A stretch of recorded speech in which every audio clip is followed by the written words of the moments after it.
patuloy natin na pag-aaral ng libro o ng aklat o ng ebanghelyo na ipinakita sa atin ni Mateo. Tayo po ngayon ay dadaan dito sa Kapitulo 2, simula 19 hanggang 23. No?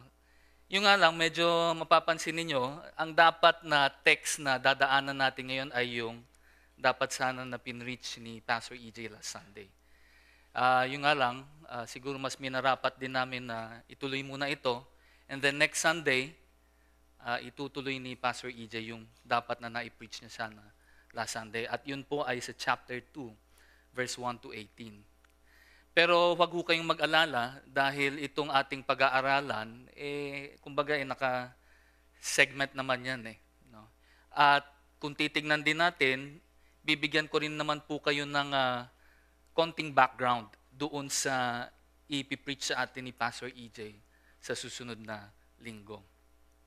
Pero bago tayo pumunta doon sa ating pangunahing talata, alam niyo po ba na itong pangunahing tema sa lahat ng propesiya sa Lumang Tipan ay patungkol sa pagdating ng Haring Mesiyas? Alam niyo po ba yun? At ayon sa sinulat ni Mateo, dito sa kanyang ebanghelyo na ipinakita, iniharap niya si Jesus bilang Haring Mesiyas. Bilang Haring Mesiyas. At yan po ay natunghayan natin simula doon sa Kapitulo 1. Kung naalala nyo pa, doon sa Kapitulo 1, nung pinakita yung kaangkanan ni Jesus, no, o yung genealogy, kung saan siya ay nanggaling, kung kaninong lahi. Doon na ipakita at napatibay ng mga propesiya na si Jesus nga, maging physical man na kaangkanan o spiritual na kaangkanan, ay tunay na siyang Haring Mesiyas, na hinihintay na Haring Mesiyas. At iyan sa tingin ko ang naging dahilan kung bakit pinili ni Mateo itong 4 na propesiya na ating pag-uusapan sa hapong ito. Ang gagawin ko lang po ay itutuon ko dun sa pinaka-huling propesiya dahil yun po ang binigay sa akin na text na dapat nating pag-aralan. Next week, ibibigay naman ni Pastor EJ yung 3 propesiya. Pero huwag kayong mag-alala, katulad ng sinabi ko, bawat isa nun ay dadaanan din naman natin upang maintindihan natin itong pinakahuli at ika-4 na propesiya sa kapitulong ito, sa chapter 2. Pwede niyo ho ba akong tulungan? Tayo po ay magsitayo at basahin po natin ang ating pangunahing talata na makikita sa Mateo chapter 2, verse 19 hanggang 23. Sabay-sabay po nating basahin yan. Ngunit, pagkamatay ni Herodes, ang isang anghel ng Panginoon ay nagpakita sa panaginip kay Jose sa Ehipto, na nagsasabi, bumangon ka at dalhin mo ang sanggol at ang kanyang ina, at pumunta kayo sa lupain ng Israel, sapagkat patay na ang mga naghahangad sa buhay ng sanggol. Kaya't bumangon siya at dinala ang sanggol at ang ina nito at pumunta sa lupain ng Israel. Verse 22, ngunit nang mabalitaan niya na si Arkeleo ang naghahari sa Judea, na kahalili ng ama nitong si Herodes, natakot siyang pumunta roon. Dahil pinagsabihan siya sa pamamagitan ng panaginip, nagtungo siya sa nasasakupan ng Galilea. Siya ay nanirahan sa isang bayang tinatawag na Nazareth, upang maganap ang sinabi ng mga propeta na siya ay tatawaging Nazareno. Manalangin po muna tayo. Panginoong Diyos na makapangyarihan sa lahat, kami po ay muling nagpapasalamat para sa pagkakataon na ito na kami po ay makapagtipon at kayo po ay aming masamba. Tunay nga, Panginoon, na hindi po lahat ng tao sa buong mundo ay may ganong klaseng kalayaan. Kaya't kami po ay tunay na nagpapasalamat. Alam po namin na kami po ay hindi karapat-dapat na tumayo sa inyong harapan. Ngunit Panginoon, dahil sa inyong pagmamahal sa amin, sa pamamagitan ng inyong bugtong na anak na si Jesus, kami po ay naririto ngayon. Panginoon, panalangin ko rin po na gamitin niyo ang aking kahinaan. Inaamin ko po, Panginoon, na kung wala kayo at wala ang inyong banal na espiritu, ay hindi ko po kayang tumayo dito sa harapan ngayon. At naway ang inyong salita ang siyang lumabas sa aking mga bibig. At Panginoon, ang panalangin din po namin ay huwag niyo po sanang hayaan na kami ay gambalain ng aming kaaway na si Satanas. Pagkus, Panginoon, ay puspusin niyo kami ng inyong banal na espiritu. Tulungan niyo po kami, Panginoon, na maunawaan namin ang inyong salita. Muli kami ay nagpapasalamat sa kagalingan na ibinigay niyo sa aming kapatid na si Pastor EJ. Tunay nga, ito ay dahil lamang sa inyong grasya. At tunay na karapat dapat ka lang purihin, Panginoon. Salamat pong muli, Panginoon, sa oras na ito. Ito po ang aming samot dalangin sa matamis na pangalan ni Jesus. Amen. Okay, magsiupo ho tayo. Katulad ng sinabi ko kanina, ang gagawin naman natin dadaanan natin yung lahat ng mga pinag-aralan natin before. Balikan lang muna natin sandali itong Kapitulo 1 ng Mateo. Kung naalala nyo pa, dito ipinakita ni Mateo ang dakila o maharlikang kaangkanan ni Jesus na nagmula sa lahi ni Haring David. At hindi lang yun, umabot pa hanggang sa kanilang ninuno na si Abraham. Ipinakita rito yan sa Kapitulo 1 ng Mateo. At kung naalala nyo rin pa po yung na-share ko sa inyo, mga 3 o 4 na linggo na ang nakakaraan, mula sa verse 18 hanggang verse 25, doon naman nabanggit ni Mateo ang katuparan ng isang propesiya na inihayag ng propetang si Isaias. At ano ang propesiyang yun? Na ang birhen ay magkakaroon ng isang anak na lalaki. At ano daw ang itatawag dito sa anak na lalaki, kung naalala nyo pa? Yes, no? Emmanuel or Emmanuel. No? Anong ibig sabihin ng Emmanuel? God with us. O kasama natin ang Diyos. Totoo bang kasama natin ang Diyos? Amen. At ang isa pang importanteng katotohanan na ating nadiskubre sa talatang yun ay yung sumpa na ibinigay kay Haring Jeconias. Naalala niyo pa ba yung sumpa na yon? Ano ba yung sumpa? Na ni isa man sa kanyang mga supling ay makakaupo pa muli sa trono ni Haring David. Wala ni isa man sa kanyang mga descendants, kanyang mga supling, ay makakaupo pa ulit sa trono ni Haring David. Yan ang dahilan kung bakit napaka-importante nitong birheng kapanganakan ni Jesus. Alam niyo po kung bakit? Unang-una, dito tinatanggi ng propesiya na si Jose ang pisikal na ama ni Jesus. Uulitin ko. Dito, dun sa birheng kapanganakan ni Jesus, itinatanggi ng propesiya na si Jose ang pisikal na ama ni Jesus. Naging ama lang ni Jesus si Jose sa pamamagitan ng pagpapakasal ni Jose kay Maria. Naalala niyo yan? Okay? Pangalawa, ang birheng kapanganakan ni Jesus ay nagpapatunay lamang na ang banal na Espiritu ng Diyos ang siyang tunay na ama ni Jesus. At ito po ang naging solusyon dun sa dilema o dun sa problema ng sumpa na ibinigay kay Haring Jeconias. Dahil alam po naman natin na si Jose, galing siya doon sa lahi ni Haring Jeconias. Kaya hindi pwedeng umupo, kung si Jose talaga ang tatay ni Jesucristo, hindi siya pwedeng umupo doon sa trono ni David. Pero hindi. Di ba? Pero kung titignan din sa kabilang banda, sa lineage naman or sa kaangkanan ni Maria, galing din naman siya talaga kay Haring David. Kung naalala nyo, galing siya kay Nathan o kay Nathan.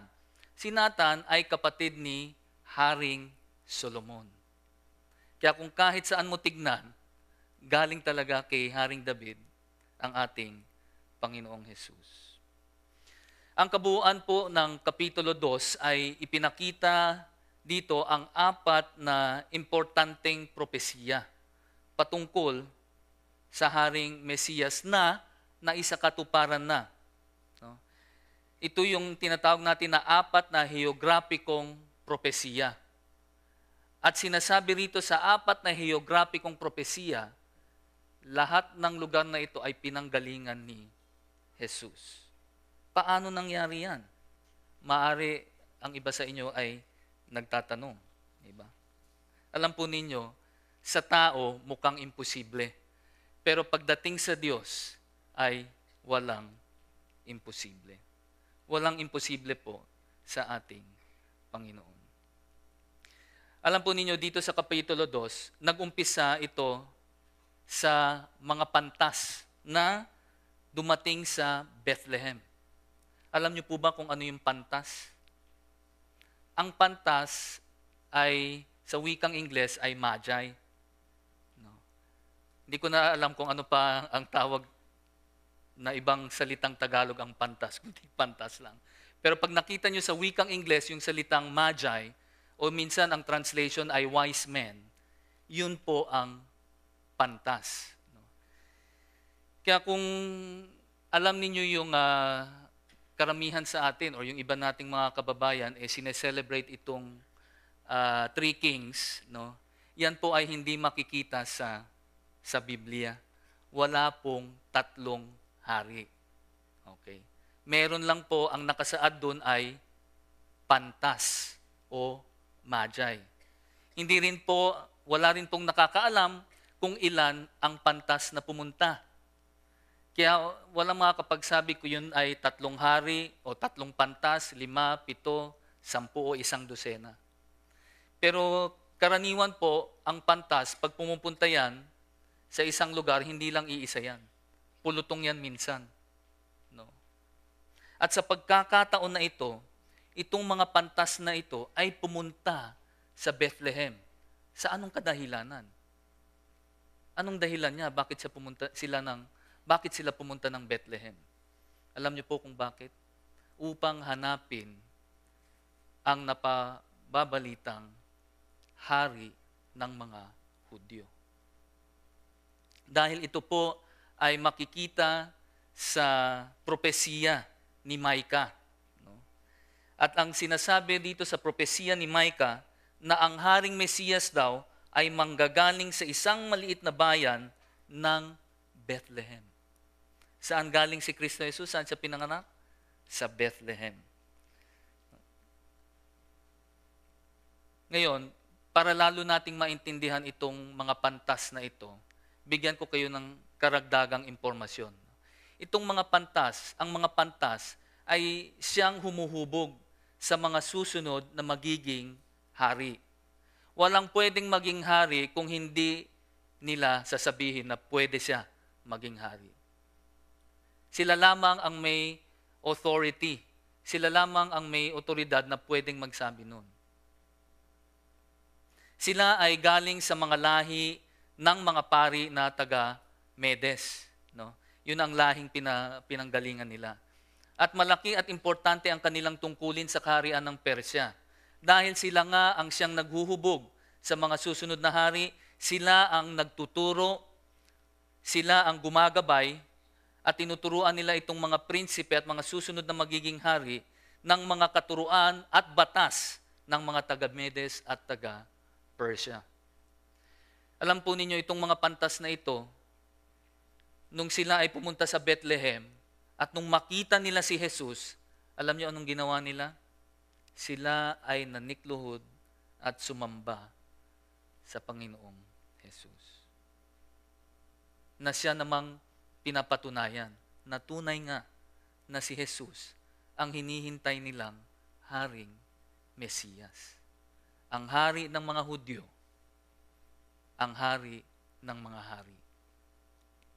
Ngayon, pagkatapos nilang sambahin si Jesus, pagkatapos nilang ibigay yung kanilang mga aginaldo or yung mga gifts or yung alay sa batang si Jesus, anong ginawa nila? Bumalik ba sila kay Herod? Alam po ninyo, dun sa chapter 2, sa mga earlier verses, ang utos ni Herod sa kanila, pag nakita nyo si Jesus, pag nakita ninyo ang pakay ninyo, pwede ba ipaalam nyo rin sa akin at ako rin ay sasamba at bibisitahin ko rin. Pero alam nitong mga pantas na ito ang masamang balak ni Haring Herodes dahil sa pag-warning ng Panginoong Diyos sa kanila. Kaya imbis na bumalik kay Herodes, umalis na lang sila. Dumaan sila sa ibang daan pauwi sa kanila. At alam po ninyo, nagpakita rin ang anghel ng Diyos kay Jose. No, sa isang panaginip. Nagpakita rin ang anghel. At ano ang sinabi ng anghel na ito? Ang sabi ng anghel na ito, Jose, tumakas ka papuntang Ehipto. Sa anong kadahilanan? Upang maiwasan ang malupit na pagpapatay na mangyayari. Nung magkakaroon ng slaughter, ng massacre ng mga bata, ng mga inosente. At ayon kay Mateo, ito raw ay upang matupad ang propesiya ni Hosea na ang sabi ng Panginoong Diyos na mula sa Ehipto ay tinawag ko ang aking anak. Yung una, ang propesiya ni Micah, saan daw manggagaling ipapanganak ang Panginoong Jesus? Sa Bethlehem. Ngayon, sa propesiya naman ni Hosea, tatawagin daw ng Diyos ang kanyang anak mula sa Ehipto. Di ba nandun sila sa Ehipto ngayon? Isa pang propesiya na makikita natin sa versikulo 18, no, or 18, ito po ay kinuha ni Mateo sa Jeremiah chapter 31 verse 15, na kung saan ay inihahayag ang matinding pagdadalamhati ni Rachel sa Rama. Bakit nagdadalamhati si Rachel sa Rama? Dahil sa kanyang mga anak na nagkawatak-watak.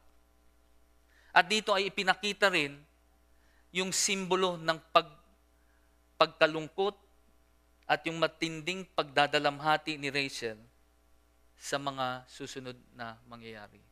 At ano ito? Yung mga bata simula 2 taong gulang pababa ay ipinapatay ni Haring Herodes. Ipinapatay niya. Mula 2 taong gulang pababa. Lahat ng bata pinapatay niya. Kaya kung titingnan natin itong si Haring Herodes na ito, sa tingin ko itong tao na to ay wala sa matinong pag-iisip. Walang sino mang tao ang pwedeng gumawa ng ganyan kung matino ang pag-iisip mo, di ba? Pero yun po ang ginawa ni Haring Herodes. Pero ito ang tanong ko. Alam niyo kung bakit niya ginawa yun? Dahil gusto niyang mangyari pala muna is maipapatay ang Haring Mesiyas. Ang tanong ko ngayon, siya ba ay nagtagumpay? Hindi. Nakakalungkot mang sabihin, sa dami-dami niyang pinatay, hindi rin naman siya nagtagumpay. Hindi pala nakakalungkot, dapat pala tayong magalak. Pero dito na natin nakita kung ano at kung sino si Haring Herodes. Sa oras na ito ay titignan na po natin ang ating pangunahing talata na kung saan ay nakasaad ang ika-4 at pinakahuling propesiya na binanggit ni Mateo sa kapitulong ito. At ano ang sinasabi rito na propesiya? Na si Jesus ay tatawaging isang Nazareno. Narinig niyo na ba yung salitang Nazareno? Di ba nasa Quiapo yan? Si Jesus ay tatawaging Nazareno. Ano ang posibilidad na si Jesus na ipinanganak sa Bethlehem ay tawaging isang Nazareno? Di ba mas karapat-dapat na tawaging siyang isang Bethlehemita kaysa isang Nazareno? Kasi sa Bethlehem siya pinanganak eh. Pero bakit Nazareno? Bakit Nazareno? Yan po ay ating sasaliksikin sa hapong ito upang makita natin kung paano inayos ng ating Panginoong Diyos upang matupad No, inayos yung mga pangyayaring nangyayari upang matupad ang propesiyang ito. Tingnan po natin muli ang Mateo chapter 2, verse 19 to 21. Tulungan niyo po akong basahin ito ng sabay-sabay. Ngunit, pagkamatay ni Herodes, at pumunta kayo sa lupain ng Israel. Sa buhay ng sanggol, kaya't bumangon siya at dinala ang sanggol at ang ina nito at pumunta sa lupain ng Israel.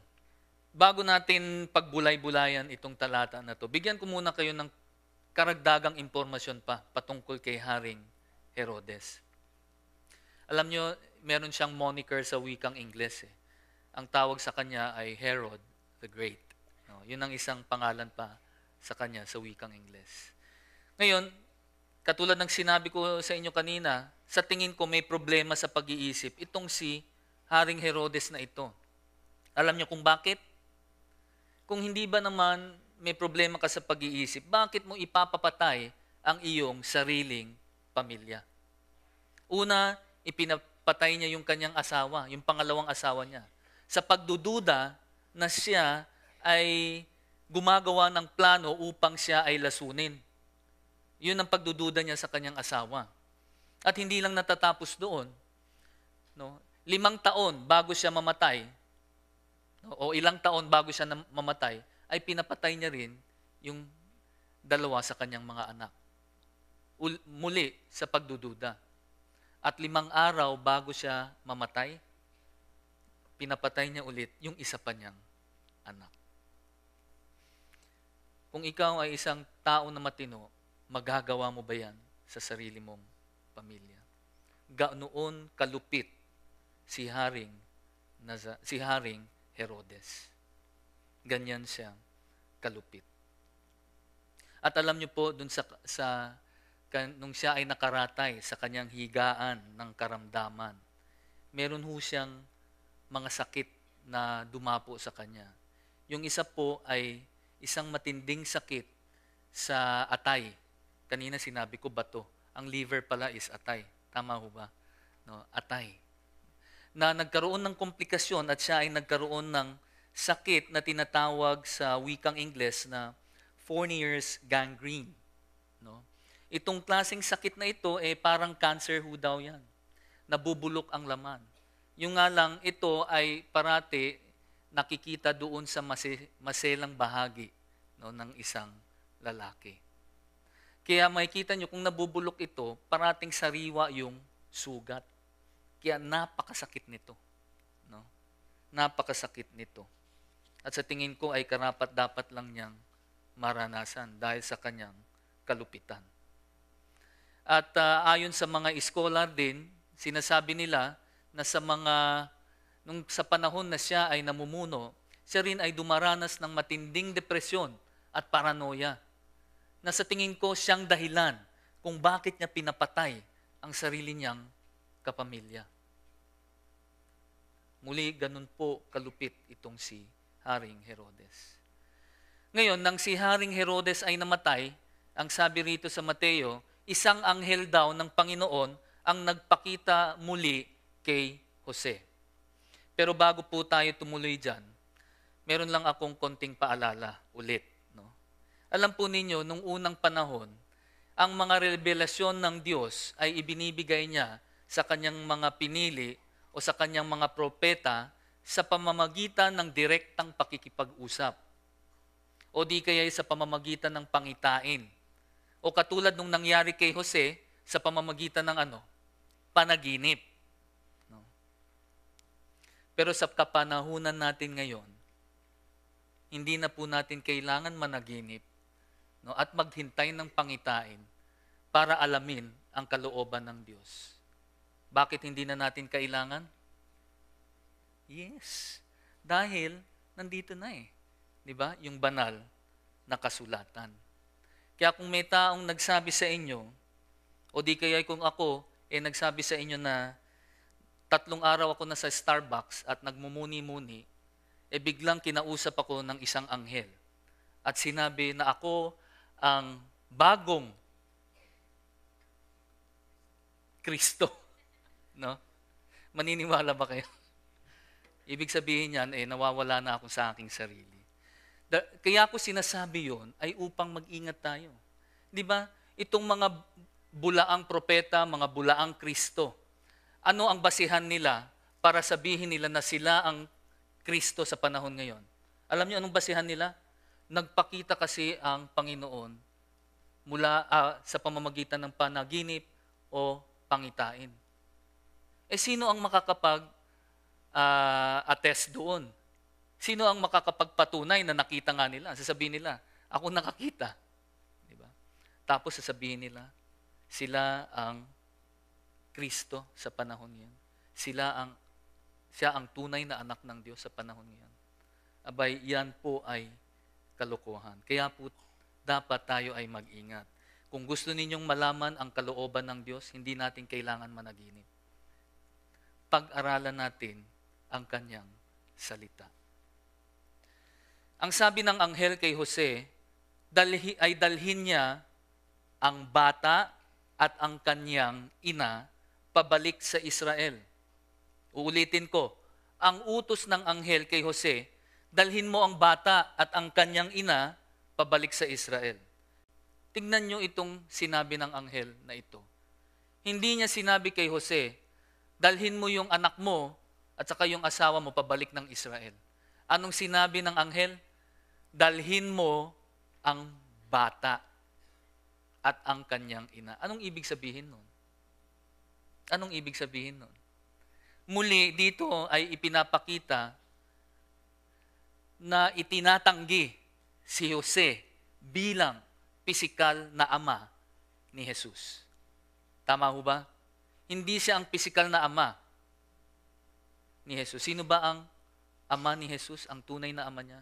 Ang Panginoong Diyos, ang banal na Espiritu ng Diyos. So ang nangyari, sumunod, lumakbay na nga sila Jose, Maria at ang batang si Jesus pabalik ng Israel. Tingnan natin ngayon ang Mateo chapter 2, verse 22. Basahin natin muli ito ng sabay-sabay. Ngunit, nang mabalitaan niya na si Arkeleo ang nagahari sa Judea, nagtungo siya sa nasasakupan ng Galilea. Nung si Jose at ang kanyang pamilya ay pabalik na ng Israel, papuntang Judea, and most probably ay babalik sa Bethlehem, nabalitaan niya na ang namumuno ngayon sa Judea ay itong si Arkeleo. At base dito sa nabasa natin, natakot si Jose. Sa tingin niyo, bakit siya natakot? Bakit siya natatakot kay Arkeleo?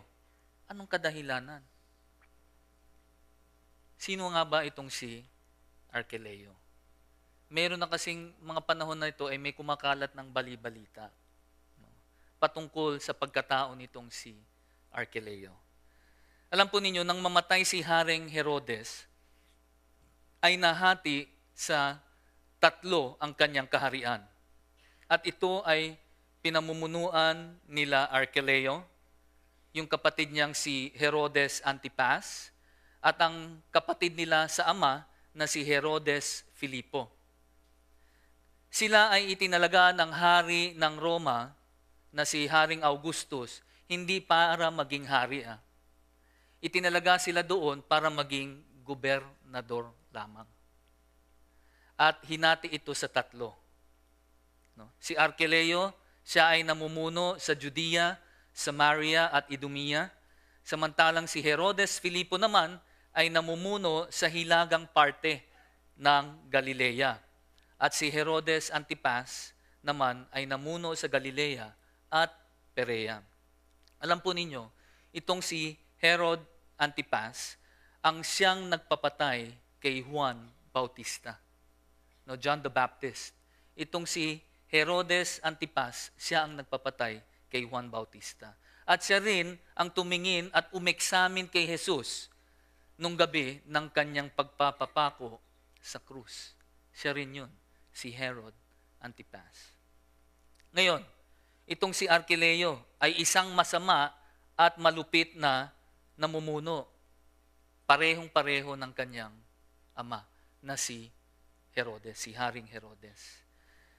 Sa isang selebrasyon ng Passover ng mga Hudyo, ang ginawa nitong si Arkeleo ay itinipon niya ang higit kumulang na 3,000 mga Hudyo sa iisang lugar, sa loob ng templo at sa labas at sa loob ng kanilang syudad o sa kanilang lugar.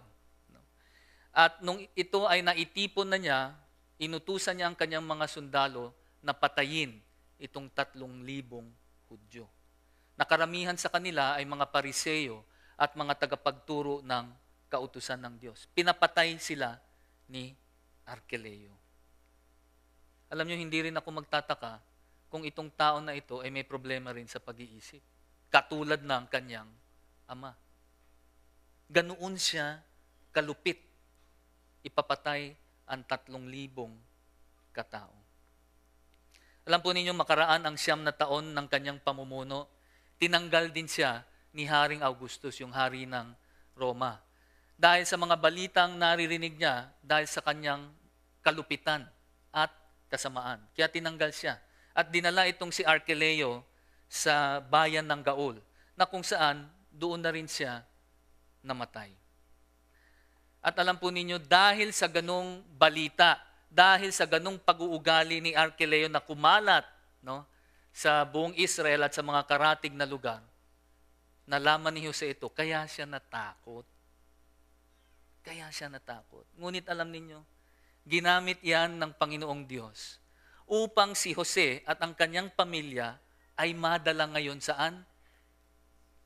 Hindi papunta sa Bethlehem. Mula sa Ehipto, madala ngayon saan? Sa Nazareth. Sa Nazareth. Incidentally, itong lugar ng Nazareth ay yung pinanggalingan din talaga ni Jose at ni Maria. Kung naalala nyo pa, bago sila nagrehistro sa Bethlehem, ay galing sila ng Nazareth.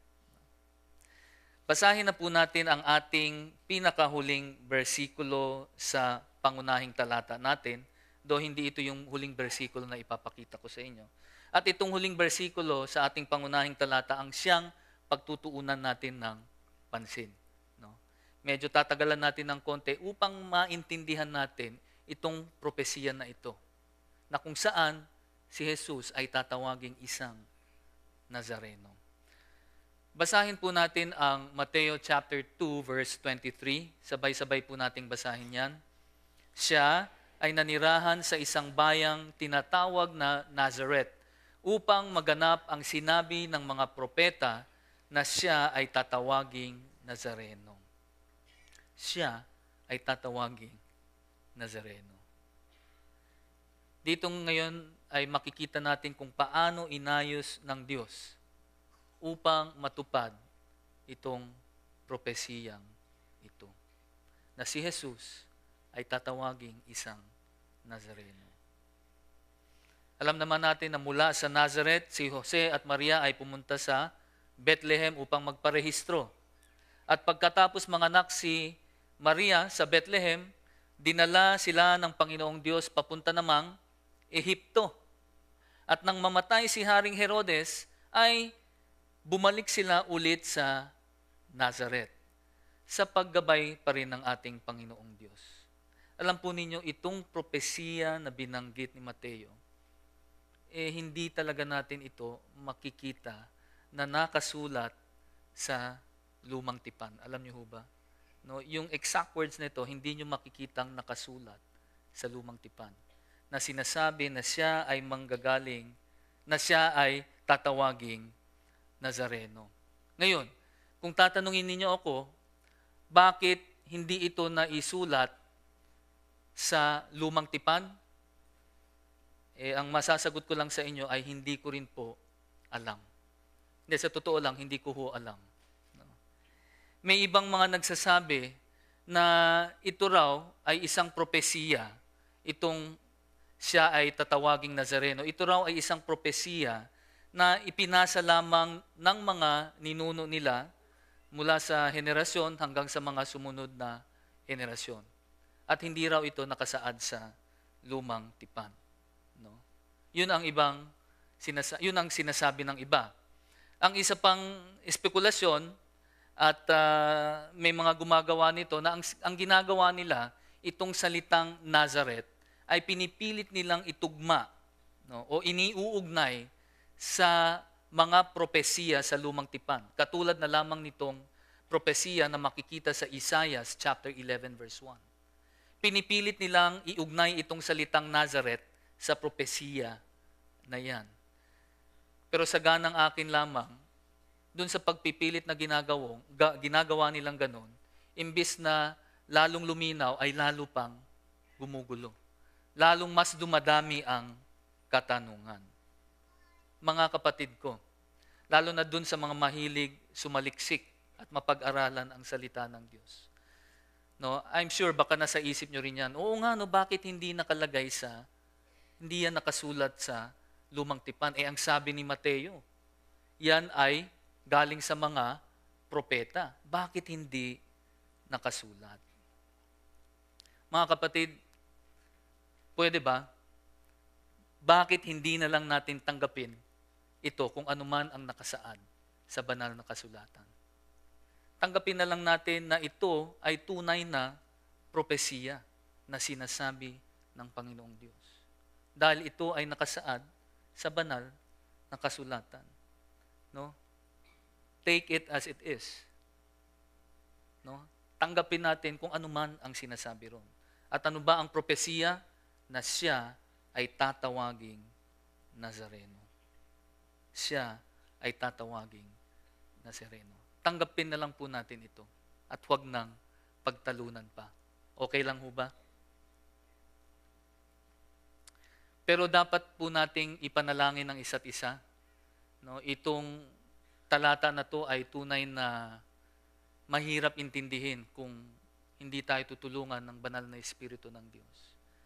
Kaya ipanalangin niyo ako habang ako'y nagsasalita at kayo rin naman po ay aking ipinapanalangin habang ako'y nagsasalita. Siguro ang magandang tanong, bakit Nazareno? Bakit hindi Bethlehemita? Alam naman natin na si Jesucristo ay ipinanganak sa Bethlehem, di ba?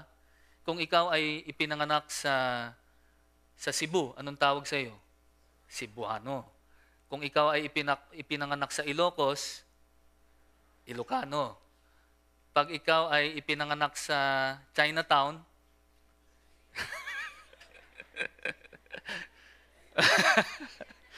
sige. Si Jesus, saan ipinanganak? O bakit Nazareno? Bakit hindi Bethlehemita? Alam nyo, may kadahilanan yan. At yan po ay nakasaad sa Lumang Tipan. Banal na aklat ng Diyos na lang, okay? Alam po ninyo, si Jesus ay ipinanganak sa Bethlehem, kaya dapat lamang natawagin siyang Bethlehemita. Ngunit may propesiya na sinasabi, siya ay tatawaging isang Nazareno. Bago po natin sagutin bakit nasa Nazareth, bakit Nazareno, bigyan ko muna kayo ng konting impormasyon patungkol sa Nazareth. Itong maliit na bayan na Nazareth. Alam po ninyo, may reputasyon itong mga taong nakatira sa bayan ng Nazareth. At ang reputasyon nila ay hindi maganda. Sila daw ay magagaspang ang pag-uugali, mga taong mararahas at mga walang pinag-aralan. Yan ang tingin sa mga taong galing sa Nazareth. Itong mga Hudyo na galing sa Nazareth. At hindi lamang po yun, itong Nazareth pala ay naging isang nandun yung isang kampo o garrison ng mga Romano. No? Meron silang kampo doon sa loob ng Nazareth. At dahil dyan, matindi na lang ang galit ng mga Hudyo. Hindi lamang doon sa mga Hudyo na nakatira sa Nazareth, pati na rin doon sa mga Romano na nakatira doon sa Nazareth. Alam naman po natin nung mga panahon na iyon, sila ay sinasakupan kasi ng mga taga-Roma, di ba? No, under sila sa Rome noong mga panahon na iyon. Kaya ganun na lang katindi ang galit nila. At ang nakakalungkot, damay pati yung mga taong nakatira sa Nazareth.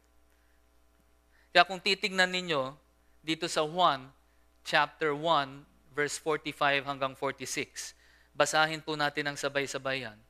Hinanap ni Felipe si Nathaniel at sinabi rito, natagpuan namin si Jesus na taga Nazaret, ang anak ni Jose. Siya ang tinutukoy ni Moises sa kanyang sinulat sa kautusan at gayon din ng mga propeta. Hinto lang man po tayo dyan. Eto, sino ang sumulat nito? Si Juan. Ano ang sabi ni Juan? Saan galing daw si Jesus? Sa Nazareth. Ano pang sabi niya dyan? Ito daw ang tinutukoy ni Moises sa kanyang sinulat, sa kautusan, at gayon din ng mga propeta. So ito ay tunay na isang propesiya. Tuloy po natin, verse 46. May magmumula bang mabuti sa Nazareth? Tanong ni Nathaniel. Sumagot si Felipe, halika't tignan mo. Alam po ninyo, nung marinig ni Nathaniel na si Jesus ay galing sa Nazareth, ay nagsabi siya na may halong pagkukutya. May magmumula bang mabuti sa Nazareth? Meron bang magmumulang mabuti sa Nazareth? Yun yung tanong niya, na may pagkukutya. Alam po ninyo, ganun talaga kasama ang reputasyon ng kahit sinong tao na manggagaling sa Nazareth. Kung ikaw ay isang Nazareno, ang tingin sa iyo ay kasuklam-suklam ka. Kamumuhian ka ng mga tao. Dahil ang lugar ng Nazareth, para sa mga Hudyo na nasa labas ng Nazareth, itong lugar na ito ay kasuklam-suklam. At noong mga panahon na yun, kung ikaw ay tinawag na isang Nazareno, isa lang ang ibig sabihin nun. Kinamumuhian ka, kinaiinisan ka. No? Iniinsulto ka. Sa katunayan nga, dun sa pag-uumpisa ng iglesia, noong mga panahon na iyon, ito ang pangalan na ibinigay sa mga unang Kristiyano. Hindi sila tinawag na Kristiyano. Ang tawag sa kanila ay ano? Nazareno. Nazareno. Tingnan po natin ito dito sa Gawa chapter 24 verse 5. Basahin po natin ang sabay-sabayan muli. Sapagkat natagpuan namin na ang taong ito'y manliligalig, ginugulo niya ang mga Hudyo saan man makarating at pasimuno ng sekta ng mga Nazareno. Hindi sekta ni Jesus o ng mga Kristiyano. No, hindi naman sekta ang Christianity. Pero dito, ano sinasabi nila? Ito raw ay sekta ng mga Nazareno. Ang mga Nazareno ay mga taong kinasusuklaman nila. Kinasusuklaman nila yung mga Kristiyano Kaya ang tawag sa kanila ay Nazareno. At sa tingin ko, iyan ang kadahilanan kung bakit itong propesiya na hinayag ni Mateo ay nakasaad sa kapitulong ito. Mga kapatid, alam ninyo, kung titignan ninyo ang lumang tipan, o ikokonekta na natin ito sa lumang tipan. Kung titignan natin ang lumang tipan, paulit-ulit na lang na sinasabi doon na si Jesus ay kasusuklaman ng tao. He will be despised. And he was the despised one. Yan ang nakalagay sa lumang tipan. Yan ang nakalagay sa banal na kasulatan. Hindi lamang siya kinasusuklaman, siya ay kinukutya, iniinsulto, kinamumuhian. At sa bandang huli, ay pinatay pa. Ipapakita ko sa inyo ang mga ilang talata pa rin sa lumang tipan na kung saan ay itinutukoy yun sa ating Panginoong Jesus. Tingnan natin dito sa Awit chapter 22, verse 6 hanggang verse 8. Basahin po natin ng sabay-sabay yan. Tila, nagtiwala siya sa Diyos, ngunit hindi siya pansin. Kung talagang minamahal, bakit hindi? Sabi roon, si Jesus ay parang isang uot at hindi isang tao. Siya ay inuuyam, kinukutya, tinatawanan. Sabi pa rito sa verse 8, Nagtiwala siya sa Diyos, ngunit hindi siya pansin. Kung talagang minamahal, bakit hindi intindihin? Ganun ang pagkukutya sa ating Panginoong Hesus. Dahil siya ay kinasusuklaman, dahil siya ay kinamumuhian, dahil siya ay isang Nazareno. Sa Isaiah chapter 49, verse 7, basahin natin muli ng sabay-sabay. Ang Diyos ay nagsabi sa itinakwil at kinamuhian ng mga bansa at inalipin ng mga pinuno. Makikita ng mga hari ang pagpapalaya sa iyo. Sila ay titindig bilang pagpupugay sa iyo at yuyukod ang mga pinuno bilang paggalang sa iyo. Si Jesus ay itinakwil, kinamuhian, at inalipin. Yan ang sinasabi ng lumang tipan. Siya ay itinakwil, siya ay kinamuhian, siya ay inalipin. Sa Daniel chapter 9, verse 26, basahin po natin muli ng sabay-sabayan. Pagkalipas ng 434 na taon, isang hinirang ng Diyos ay papatayin. Ang lungsod ng templo'y wawasakin ng hukbo ng isang makapangyarihang hari. Ang pagkawasak ay darating na parang baha at magkakaroon ng digmaan hanggang sa wakas na itinakda ng Diyos. Ano raw ang gagawin sa hinirang ng Diyos? Siya ay papatayin. Siya ay kasusuklaman. Siya ay kamumuhian. Siya ay itatakwil. Siya ay papatayin. Alam po ninyo, isang kasulatan ng pagtuturo ng mga Hudyo, yung tinatawag nilang Talmud. Doon, ang tawag kay Jesus ay Yesu Hana Nazre, na ang ibig sabihin ay Jesus Nazareno. Jesus Nazareno. Hindi siya tinawag na Jesus Betlemita, kundi Jesus Nazareno. Bakit Nazareno? Sana sa pagkakataon na ito ay meron na kayong ideya kung bakit siya tinawag na Nazareno. Ito po ay upang maipakita, base sa propesiya, na si Jesus ay iinsultuhin, kasusuklaman at kamumuhian upang maipakita sa atin ang katuparan ng propesiya ng lumang tipan. Alam po ninyo, napakaraming propesiya. Mahigit 300 propesiya ang binabanggit patungkol sa ating Haring Mesiyas. Isipin nyo na lang, paano kung si Jesus ay ipinanganak sa Bethlehem? O kaya sa Jerusalem? O kaya bumalik pala siya, imbis na sa Nazareth, bumalik siya sa Bethlehem. O kaya sa Jerusalem. Sa tingin nyo ba, yung pagkukutya sa kanya, o yung pagkasuklam sa kanya, ay magiging katulad kung siya ay ipinalaki sa Nazareth? Hindi. Yun ang kadahilanan kung bakit Nazareth. Upang matupad ang sinasabi ni Mateo na sabi niya ay binanggit ng mga propeta na ang Haring Mesiyas ay tatawaging isang Nazareno.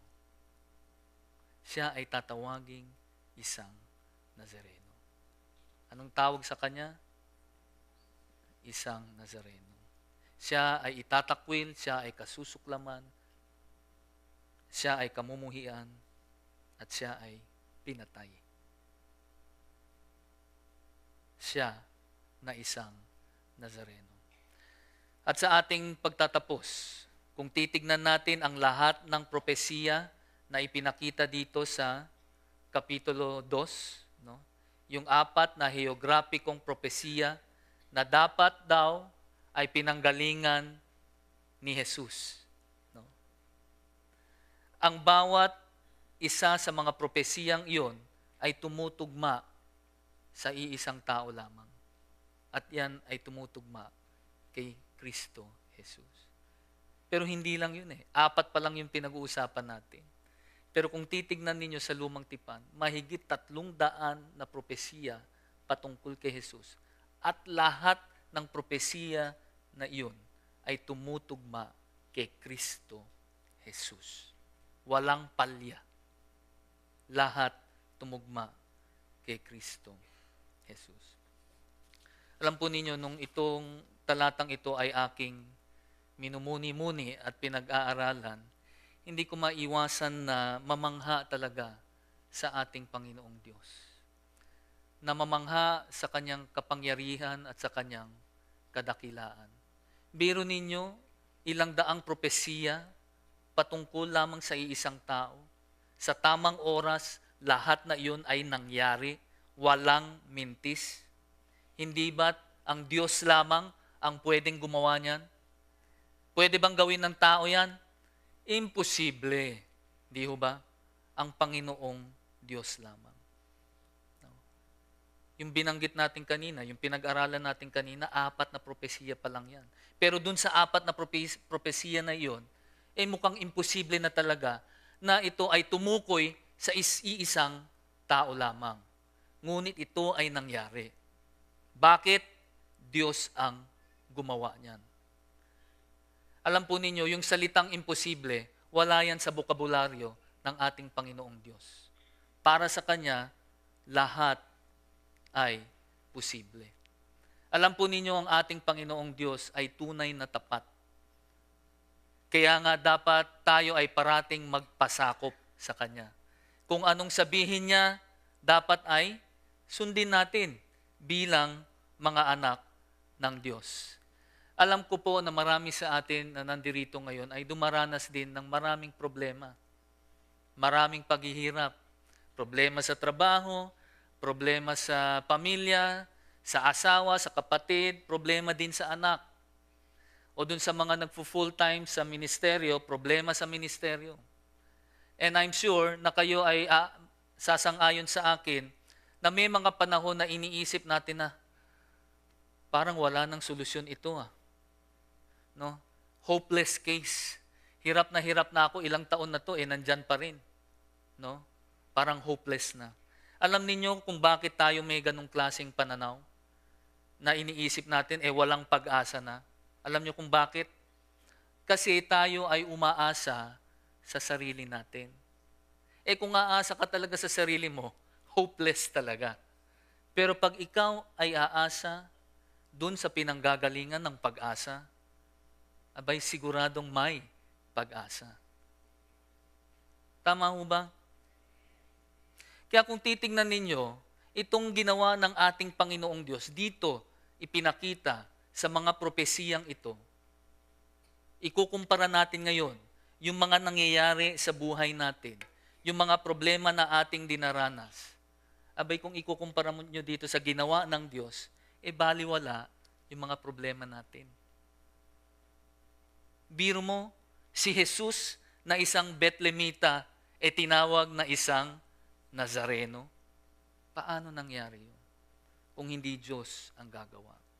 Kaya kung kahit anuman ang nakikita nating problema na kaharap natin ngayon, wala hong imposible sa Diyos.